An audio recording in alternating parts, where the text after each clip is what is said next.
Hello दोस्तों, welcome back to our channel. और आज हम जिस मूवी के बारे में बात करने वाले हैं वो बस अभी 2 दिन पहले ही रिलीज़ हुई है, जिसका नाम है फ़ोन भूत। कहानी की स्टार्टिंग में हमें मूवी के मेन कैरेक्टर दिखाए जाते हैं जिनका नाम गुल्लू और मेजर होता है और दोनों रूममेट्स होते हैं। यहाँ पर मेजर को सपना आता है कि गुल्लू नहा रहा है और उसके ऊपर पानी की जगह खून गिर रहा है और तभी डर के उसकी नींद खुल जाती है। और फिर उनका रूम बहुत भूतिया टाइप का होता है और उनके पास राका नाम का एक भूतिया मूर्ति होती है और उस मूर्ति को कंपनी देने के लिए वो लोग और भूतिया चीज़ें ला के रखते हैं। फिर हमें पता चलता है कि वो दोनों बहुत कुछ साथ में करते आए हैं पर सब कुछ खराब होता आया है आज तक। और फिर वो दोनों एक पार्टी थ्रो करने का सोचते हैं ताकि उन्हें यहाँ पर बहुत लोग आएँ और उनका फ़ायदा हो, क्योंकि लोग टिकट तो खरीदेंगे ही ना। उसके बाद वो लोग एक भूतिया पार्टी थ्रो करते हैं पर वहाँ कोई नहीं आता और तभी वहाँ राका की मूर्ति में जो लाइट लगी होती है वो बंद हो जाती है।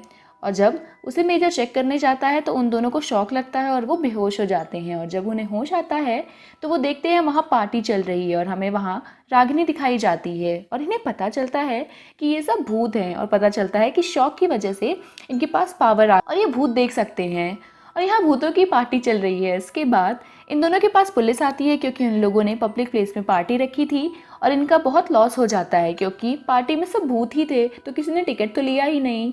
दोस्तों, फिर इनके पास रागिनी भूत आती है एक बिजनेस डील लेके और इन दोनों को यकीन दिलाने के लिए वो भूत ही है वो मेजर के अंदर घुस जाती है और वो मान जाते हैं। फिर वो डील में कहती है कि वो दोनों नॉर्मल लोगों के पास जाएं और रागिनी अंदर घुस जाएगी और फिर ये दोनों उन लोगों के अंदर से भूत भगाए और उनसे ढेर सारे पैसे मांगे। लेकिन वो दोनों उस काम के लिए मना कर देते हैं क्योंकि वो अच्छे लोग होते हैं। और दूसरे दिन बहुत सारे लोग आते हैं मेजर और गुल्लू के पास अपना उधार मांगने और इन दोनों के फादर्स भी आते हैं और कहते हैं कि आज तक इनके पेरेंट्स ने इनके ऊपर जितना भी खर्चा किया है उसे लौटा दें, जो कि 5 करोड़ रुपए होता है। गुल्लू और मेजर मान जाते हैं कि वो इतने पैसे लौटा देंगे। इसके बाद वो सोचते हैं कि वो लोग रागिनी की मदद नहीं लेंगे और अकेले ही बिजनेस करेंगे और वो लोग फ़ोन भूत नाम का सॉफ्टवेयर बनाते हैं। और यहाँ से भूत पकड़ने की कहानी शुरू होती है और ये लोग पूरी तैयार होते हैं कॉस्ट्यूम बना के, उल्टी पुल्टी मशीन्स बना के और निकल पड़ते हैं भूत पकड़ने। लेकिन सब लोग इनका मजाक उड़ाते हैं और एक दिन रागिनी ने फ़ोन करके एक जगह बुलाती है, लेकिन इन्हें नहीं पता होता कि वो रागिनी का कॉल है।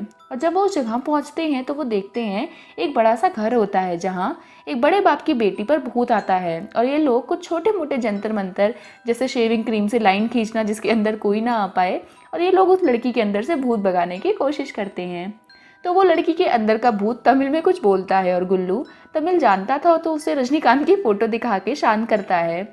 और फिर वो भूत उन्हें बताती है कि एक दिन वो स्कूटी से जा रही थी और असल के मालिक ने उसे एक्सीडेंट करवा दिया और वो जिंदा थी पर फिर भी उसे मरने के लिए वहीं छोड़ दिया। और आज उस भूतनी के घर वालों को बहुत पैसों की ज़रूरत है क्योंकि वो बहुत गरीब हैं। और इतने में वहाँ रागिनी की एंट्री होती है और वो उस भूत से कहती है कि गुल्लू और मेजर उसकी मदद करेंगे, बस वो उस लड़की के अंदर से निकल जाए। और वो दोनों उस लड़की के बाप से 10 लाख मांगते हैं और फिर पैसे मिलने के बाद गुल्लू और मेजर उस भूत के घर जाकर पैसे देने से मना कर देते हैं, बल्कि डील ये थी कि आधे पैसे वो उस भूतनी के घर पर देंगे। और जब वो मना करते हैं तो रागिनी पूरे 10 लाख उस भूतनी के घर पर भिजवा देती है। इसके बाद उन दोनों को समझ आ जाता है कि उन्हें रागिनी की ज़रूरत है और वो एक टीम बन जाते हैं। लेकिन वो दोनों उससे पूछते हैं कि ये सब करने में रागिनी का क्या फ़ायदा। तो वो कहती है एक टाइम आने पर उसे एक मदद चाहिए होगी, तो वो दोनों उसके लिए मान जाते हैं और उनका फ़ोन भूत बहुत अच्छा चलने लगता है, बहुत भूतों को मोक्ष दिलाते हैं। इसके बाद नेक्स्ट सीन में आत्माराम नाम का एक तांत्रिक दिखाया जाता है। भूत भगाने का बिजनेस ठप पड़ा था फ़ोन भूत की वजह से, क्योंकि वो उसके सारे क्लाइंट्स ले जा रहे थे और वो बहुत बुरा तांत्रिक था। वो आत्माओं को कैद करके रखता था बॉटल्स में और उसके पास एक पावर थी कि कोई उसे 2 डायरेक्शन से अटैक नहीं करके मार सकता है और कोई इंसान या भूत भी उसे नहीं मार सकता है। और इसके पास एक छड़ी होती है। और फिर दूसरे सीन में रागिनी उन दोनों से कहती है कि अब टाइम आ गया और मुझे तुमसे एक मदद चाहिए। वो अपनी बैक स्टोरी बताती है कि उसका एक बॉयफ्रेंड था दुष्यंत और वो दोनों एक दिन कहीं जा रहे थे कार से और अचानक उनकी कार का एक्सीडेंट हो गया जिसमें रागिनी मर जाती है और दुष्यंत खुद को इसका जिम्मेदार समझता है और वो कल सुसाइड करने वाला है। तो उन्हें उसे रोकना होगा और बताना होगा कि वो रागिनी की मौत का जिम्मेदार नहीं है। फिर वो दोनों किसी तरह ये काम करने के लिए मान जाते हैं और वो लोग आत्माराम के शहर की तरफ जाते हैं क्योंकि दुष्यंत वहीं का था और आत्माराम को लगता है कि वो उसे मारने आए हैं, तो वो अपने भूतों से उन दोनों पर अटैक करने को कहता है। और यहाँ पर वही चुड़ैल आती है जिसका कुछ दिन पहले नशे में गुल्लू और मेजर ने पैर सीधा कर दिया था। दरअसल वो चुड़ैल जब इन्हें मिली थी नशे वाली रात को, तो इन्हें लगता है कि उसके पैर में मोच है, इसलिए उसका पैर उल्टा है, क्योंकि उन्हें पता नहीं होता कि वो चुड़ैल है। और वो दोनों मिलकर इसका पैर सीधा कर देते हैं, जिसकी वजह से इनसे बहुत डरती है और डर के वहाँ से भाग जाती है। तो रागिनी उसे जाके कहती है कि ये दोनों अच्छे हैं और इन्हें मोक्ष दिला सकते हैं, पर सब भूतों को उनकी हेल्प करनी पड़ेगी। इसके बाद रागिनी उन दोनों को बताती है कि उस रात दुष्यंत की भी मौत हो गई और वो एक्सीडेंट करवाने वाला उसका बड़ा भाई था। उसने आत्माराम से कह के दुष्यंत पर भूत छोड़ दिए थे और भूत के असर से दुष्यंत ने कार का एक्सीडेंट कर दिया, जिसमें वो दोनों मर गए। लेकिन दुष्यंत की आत्मा उस आत्माराम के पास ही है और इन्हें उसे आज़ाद कराना होगा। तो गुल्लू और मेजर को लगता है कि रागिनी ने धोखा दिया पहले पूरी सच्चाई ना बता के, और वो आत्माराम से लड़ाई के लिए मना कर देते हैं। इतने में ही रागिनी वहां से गायब हो जाती है, क्योंकि आत्माराम ने रागिनी की आत्मा को भी बुला लिया था, क्योंकि उसके एक भूत ने उसे इन्फॉर्मेशन दे दी थी कि रागिनी की आत्मा यहीं, और आत्माराम उसे भी कैद कर लेता है। और तब आत्माराम को लगता है कि गुल्लू और मेजर उसे बचाने आएंगे, और दूसरे सीन में उन दोनों के पास एक भूत आता है और उनसे कहता है कि रागिनी एक बहुत अच्छी भूत है और उन दोनों ने उसकी मदद करनी चाहिए।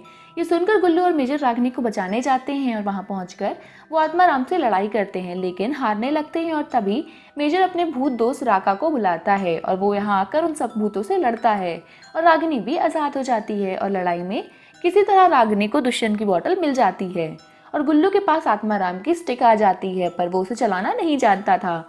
और उनका मजाक उड़ाते हुए आत्माराम कहता है कि वो इंसान है और उनके छूने से वो छड़ी काम नहीं करेगी। और तभी रागिनी भी उस छड़ी को पकड़ती है और वो छड़ी ग्लो करने लगती है।